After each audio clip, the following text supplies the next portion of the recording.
রায়কে হারিয়ে ফেলে শেষ পর্যন্ত নিজেকে শেষ করে দিচ্ছে অনির্বাণ। সম্পূর্ণ জানতে ভিডিওটিতে একটি লাইক করে দেখতে থাকো। গল্পের শুরুতেই দেখা যায় নীলুর কুকীর্তি সবার সামনেই ফাঁস করে দিয়েছে সূর্য। এরপরেই ডোরা বৌদি বলেছি, ভাবতেই পারছি না যে নীলু ঠিক এই রকম মেয়ে। জানতাম যে নীলু খুব একটা ভালো মেয়ে নয়, কিন্তু নিজের দিদির সাথে যে কেউ এরকম অন্যায় করতে পারে সেটা নীলুকে না দেখলে জানতেই পারতাম না। যতই হোক সূর্য একটা ছেলে, রায় একটা মেয়ে। রায়ের বিরুদ্ধে গিয়ে কি করে ও এরকম বড় ষড়যন্ত্র করলো? সূর্য বলে, আমি আগেই বলেছিলাম নীলু কখনোই ভালো হতে পারবে না। নীলু যতই কথা দিক না কেন, আসলেই ও কোনো কাজের নয়। ও রায়কে হিংসা করে এসেছে বরাবর, আর আজও ঠিক সেটাই করছে। এর মধ্যেই রায়ের তো অ্যাক্সিডেন্ট হয়েছে। রায়ের কাপড়টা দেখার পরেই চিনতে পেরে যায় স্রোত। স্রোতও খুব কান্নাকাটি শুরু করে দেয় আর বলে, এটাই তো দিদিভাই পড়েছিল, এটাই পরে বেরিয়েছিল, এটা কি করে হতে পারে? হে ভগবান, সব কিছু এইরকমভাবে শেষ করে দিলে কেন তুমি? দিদিভাই তো কোনো দোষ করেনি, তাহলে এরকমটা কেন হলো? এর মধ্যেই বৌমনিও খুব কান্নাকাটি করতে থাকে।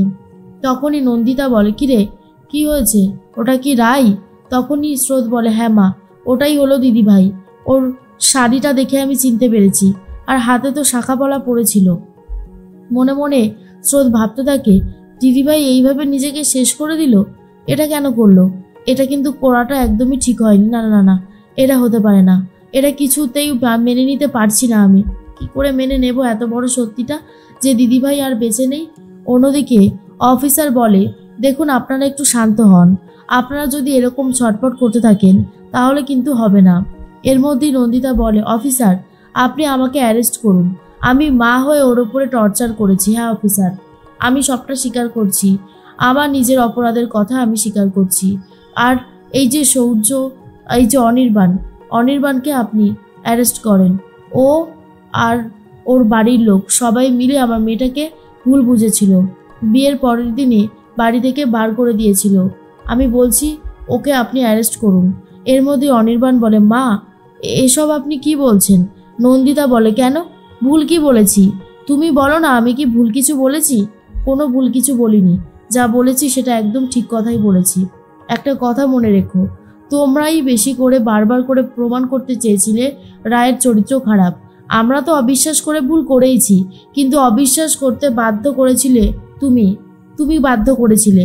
এর মধ্যেই স্রোত বলে, অনিদা তুমি তোমার পাপের শাস্তি এবারে পাবে। তুমি যেভাবে আমার দিদিভাইকে ভুল বুঝেছিলে, আজ তোমার জন্যই সব কিছু হয়েছে। তুমি কি করে ভাবছো যে আমি সব কিছু ভুলে যাব? না, আমি ভুলতে পারবো না। অনির্বাণ বলে, তোমাদের কোথাও একটা ভুল হচ্ছে। আমি রায়কে অবিশ্বাস করেছিলাম ঠিকই, কিন্তু তোমরা তো বাড়ি থেকে বার করে দিয়েছিলে। এর মধ্যে অনির্বাণকে পুলিশ অ্যারেস্ট করে নিয়ে যায়। অন্যদিকে সূর্য বলে, আমি রায়কে ফোন করে সমস্ত সত্যিটা জানিয়ে দেব। যখনই রায়কে ফোন করতে যায়, রায়ের ফোন নট রিচেবল বলছে। এদিকে স্রোত ফোন করেছে সূর্যকে আর বলে, সূর্যদার দিদিভাই সুইসাইড করেছে। আর এটা শোনার পরেই সূর্য বলে, এটা হতে পারে না, এটা কোনোভাবেই হতে পারে না, আমি এক্ষুনি আসছি। সূর্যর বাবা বলে, দাঁড়া, কোথায় যাচ্ছিস সেভাবে না বলে কয়ে? সূর্য বলে, বাবা রায় সুইসাইড করেছে। আর এটা শোনার পর নীলুও কান্নায় ভেঙে পড়ছে। নীলুও ভাবতে পারেনি এরকম কিছু হতে পারে। তার মধ্যেই সুচিস্মিতা বলে, আমি জানতাম এরকম কিছু একটা হবে। সত্যি আমি ভাবতে পারছি না এমনটা কি করে হতে পারে। এই সর্বনাশী মেয়েটার জন্যই এই সব কিছু হয়েছে, এইটা আর মেনে নেওয়া যাচ্ছে না। রায় তখন বলে, অন্যদিকে নীলু বলে, দিদিভাই তুই এটা কেন করলি? বল, তুই কেন করলি? তুই নিজেকে শেষ করে দিলি। এরপর সূর্য ছুটে যাচ্ছে সেই জায়গাটাতে আর বলে, স্রোত তুমি কি করে বুঝলে যে ওটা রায় ছিল? শুনলাম রায়ের মুখটা নাকি সেভাবে দেখাই যায়নি। স্রোত তখন বলে, রায়ের মুখ দেখা যায়নি ঠিকই, কিন্তু ওর কাপড়, তারপরে ওর শাখা পলা, এগুলো দেখেই আমি চিনতে পেরে গেছি। সূর্য বলে, ও একজন ফাইটার, ও এইভাবে শেষ হতে পারে না। কোথাও একটা ভুল হচ্ছে, আমার কিন্তু বারবার এই কথাটাই মনে হচ্ছে, কোথাও একটা ভুল হচ্ছে। আর তখন স্রোত বলে, জানি না ভুল হচ্ছে কি ঠিক হচ্ছে সেটা আমি বলতে পারবো না। রায়ের মা তো খুব ভেঙে পড়েছে আর বলতে থাকে, কিংসুক তুমি তোমার বড় মেয়েকে বরাবরই ভালোবাসতে, কিন্তু এইভাবে ও যে চলে যাবে এটা তো আমি ভাবতেই পারিনি। তুমি এত তাড়াতাড়ি ওকে তোমার কাছে ডেকে নিলে, আমাকে ডাকতে পারলে না?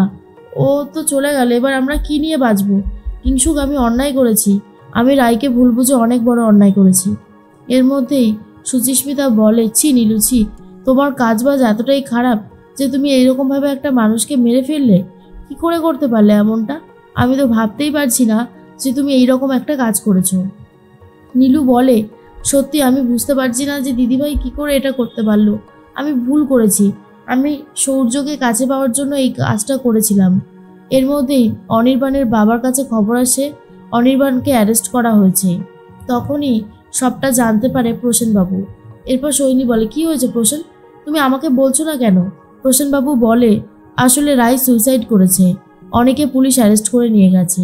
এরপরই লয়ারকে ফোন করছে প্রসেনবাবু আর বলে, না না, আমি আপনার কোনো এক্সপ্লেনেশন শুনবো না। আপনাকে এখনই আসতে হবে, মানে আসতেই হবে। এবারে আপনি ঠিক করুন কখন আসবেন, ঝটপট করে চলে আসুন, আমার ছেলেরা লকআপে ঢুকবে না। এর মধ্যে সৈনী বলে, কি হয়েছে বললে? রায় সুইসাইড করেছে? বলে দেয় প্রসেন যে হ্যাঁ, রায় সুইসাইড করেছে। আর এটা শোনার পরে সোহিনী আরও বেশি রেগে যায় আর বলে, এই মেয়েটা তো দেখছি আমার ছেলেকে একেবারে জ্বালিয়ে পুড়িয়ে শেষ করে দিতে চেয়েছে। ওর মনস্কামনা কখনোই পূরণ হবে না। প্রসেন, এক্ষুনি লয়ারকে নিয়ে চলো, আমি আমার ছেলেকে বাড়িতে ফিরিয়ে আনতে চাই। তখনই অফিসার বলে, এই তো আপনারা চলে এসেছেন, আপনাদের জন্যই তো অপেক্ষা করছিলাম। বলতে বলতে প্রসেন আর সৈনী চলে এসেছে লয়ারকে নিয়ে। লয়ার বলে, ওকে ছেড়ে দিন, বেল করানো হয়ে গেছে। এর মধ্যে অফিসার বলে, জানতাম, আসলে অপরাধীরা এইভাবেই ছাড়া পেয়ে যায়। প্রসেনবাবু বলে, আপনি তো জানেন না কি আসলে অপরাধী, তাহলে এই কথাগুলো কেন বলছেন? এদিকে স্রোত খুবই কান্নাকাটি করতে থাকে আর বলে, এই সব কিছুর জন্য দায়ী হচ্ছে মা।